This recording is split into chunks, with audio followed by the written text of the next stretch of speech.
فعالية بين ثقافتين.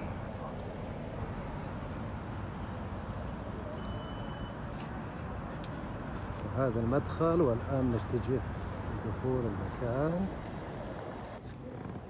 حياكم الله. عندنا اللي هو المضيف هذا متواجد إلى الآن في العراق من العصر السومري، وإلى الآن متواجد. فالمضيف هذا يستخدم في العراق كمجلس أو كمضياف للعشائر. جميل. ويحل مشاكلهم ويسمع مشاكلهم.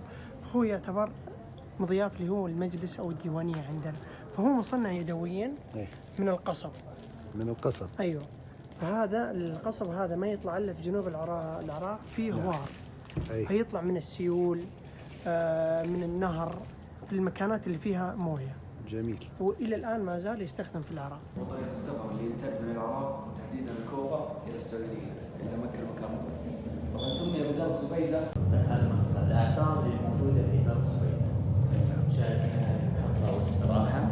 الصورة الأخرى خزان مياه، أيضا محطة أو استراحة، وهنا المنارة، وهنا في الصورة الخامسة اللي هي الخزان مياه. طبعا هذه المحطة من محطات درب زبيدة.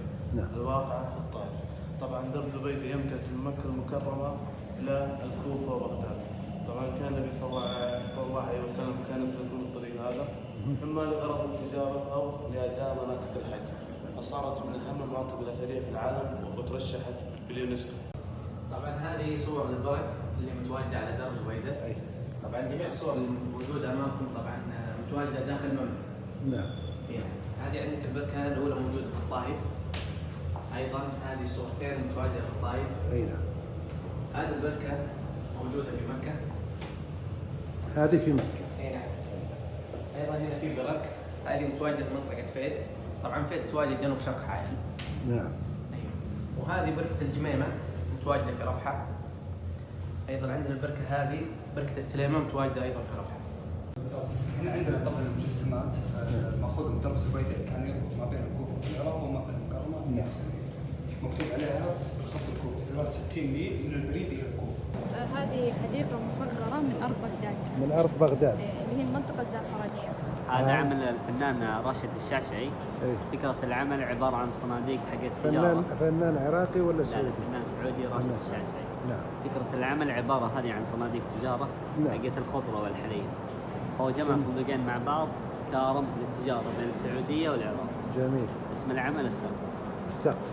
هذه كلها قصائد لأبو الطيب المتنبي. ايوه، ابو الطيب المتنبي. اي نعم. عندك هذه طبعا اشهر قصيده انا وهنا عندك انا الذي نظر الاعمى الى ادبي واسمعت كلمات من به صمم. شارع المتنبي هذا شارع متواجد في العراق وتحديدا العاصمه بغداد. والشارع عندهم هذا كان معروف جدا للعلماء والرسامين والادباء. كانوا كل المثقفين يجون يجتمعون في هذا الشارع ويعرضون مواهبهم. تمثال الشعر المتنبي وبيت الشعر الشهير أنا الذي نظر الأعمى إلى أدبي وأسمعت كلمات من به صمم.